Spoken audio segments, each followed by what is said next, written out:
राम जय हिंद। तो सबको पता है गर्मियां आ चुकी हैं और इस बार की गर्मी बहुत भीषण होने वाली है। ठीक है, गर्मियों में 5 चीजें जो आपको ध्यान में रखनी है, उसमें सबसे पहली चीज ये है अपनी बॉडी को डिहाइड्रेशन से बचाना है। मतलब अपने शरीर में यार पानी की कमी मत होने देना, क्योंकि अगर तुम्हारे शरीर में पानी की कमी हुई तो चक्कर आना, हार्ट जो हीट स्ट्रोक लगता है उसकी समस्या, और वॉमिटिंग, डाइजेशन, ये सब तरीके की प्रॉब्लम चालू हो जाएंगी अगर गर्मियों में पानी की कमी होगी। क्योंकि पानी ही है जो हमारा पूरा अंदर का सिस्टम चला रही है।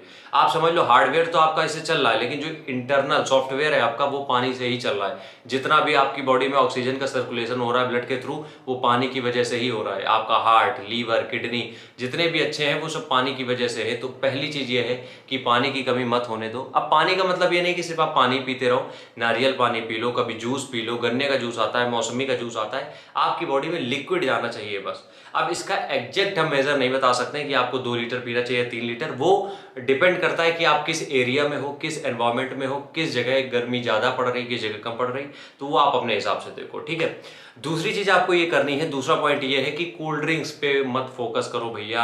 जब भी कहीं किसी को जरा सी गर्मी लगी तुरंत थम्स अप निकाली क्योंकि सलमान भैया ऐड कर रहे हैं, तो तुरंत तुमने पी ली, तुम्हें ठंडक मिली। ऐसा नहीं है। कोल्ड ड्रिंक होता है सिर्फ कार्बोनेटेड वाटर और कुछ नहीं। वो सिर्फ आपको अनहेल्दी बना रहा है। वो थोड़ी देर के लिए तो तुम्हें ठंडक देता है, क्योंकि जब तुम पीते हो, क्योंकि वो ठंडा है, तो तुम जब पीते हो तुम्हें लगता है बहुत आराम मिला है। अरे हमारे बाबा हमको पिलाते जब भी हम गाँव जाते, के लो पी लो, बहुत फायदा करेगा। तो ये चीजें थोड़ा सा समझो, तुम लोग पढ़े लिखे हो है ना। कोल्ड ड्रिंक जब पियोगे तो हमारा किडनी, लीवर धीरे धीरे, जब तुम डेली पियोगे, जो लोग कहते हैं ना कि कोल्ड ड्रिंक पी लो तो गैस चली जाती है, ऐसा कुछ नहीं होता है। कोल्ड ड्रिंक से और गैस बनती है। तो दूसरी चीज ये है, कोल्ड ड्रिंक मत लो, भर भर के चीनी मिलती है उसमें और कार्बोनेटेड वाटर मिलता है और कुछ नहीं। तो तीसरा पॉइंट हमारा ये है कि कोई भी फिजिकल एक्टिविटी करते हो, तुम लोग दौड़ते हो, जिम जाते हो, तो कोई ऐसा टाइम देख लो जहां पे आप ज्यादा पसीना ना बहो। देखो ज्यादा पसीना बहाने का मतलब कहने का ये है कि धूप में मत जाओ। ठीक है, देखो ज्यादा पसीने का मतलब ये नहीं होता कि आप ज्यादा मेहनत कर रहे हो। ज्यादा पसीना निकलने का मतलब ये होता है कि आपकी बॉडी का टेम्परेचर बढ़ रहा है, जिसको मेंटेन करने के लिए आपके जो स्वेट ग्लैंड्स हैं वो स्वेटिंग कर रहे हैं, बस आपका टेम्परेचर को मेंटेन करने के लिए, और कुछ नहीं होता है। तो कोशिश ये करो कि टेम्परेचर आपके हिसाब से हो जब आप कुछ भी अपनी ट्रेनिंग कर रहे हो या कोई भी वर्कआउट कर रहे हो। तो तीसरी चीज हमारी यहाँ पे ये हो जाती है। चौथी चीज की बात अगर हम करें तो कुछ फूड ऐसे हैं जो आपको अपनी डाइट में शामिल करने चाहिए जिनकी तासीर ठंडी होती है। सबसे पहला होता है जिसमें कि दही। अब देखो दही डेली बेसिस पे अगर आप इस्तेमाल करोगे तो क्या होगा कि आपका डाइजेशन तो ठीक रहेगा ही, साथ आप पिंपल्स, जितने भी एक्ने आपको हो रहे हैं, हेयर फॉल हो रहा है, इचिंग होती है गर्मियों में, ये सारी समस्याएं आपको नहीं होंगी। तो चौथी चीज यही है कि जितने भी ठंडे फूड है वो अपनी डाइट में आप ऐड करो डेली बेसिस पे, 1-2 दिन नहीं, डेली खाना चालू कर दो, खासकर गर्मियों में।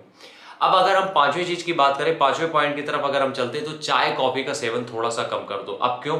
देखो चाय और कॉफी जो होता है वो होता है डाययूरेटिक, मतलब कि आप जब भी ये पीते हो, चाय कॉफी ज्यादा पीते हो, तो आपको यूरिन बहुत होता है। अब यूरिन बहुत होगा तो आपकी बॉडी से फ्लूइड भी जा रहा है, मतलब कि पानी बहुत मात्रा में निकल रहा है और उतना पानी आप पी नहीं रहे हो।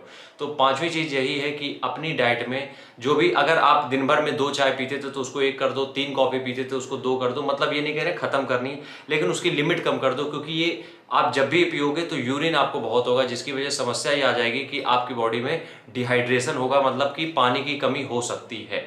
तो आपको ये पांचों टिप्स फॉलो करने हैं थ्रू आउट योर समर, और समर को आप एंजॉय करो इसी तरीके से, लेकिन इन 5 बातों का खास ध्यान रखो। आज के वीडियो में बस इतना ही, कल फिर मिलते हैं किसी नए टॉपिक के साथ। तब तक के लिए जय हिंद, जय भारत।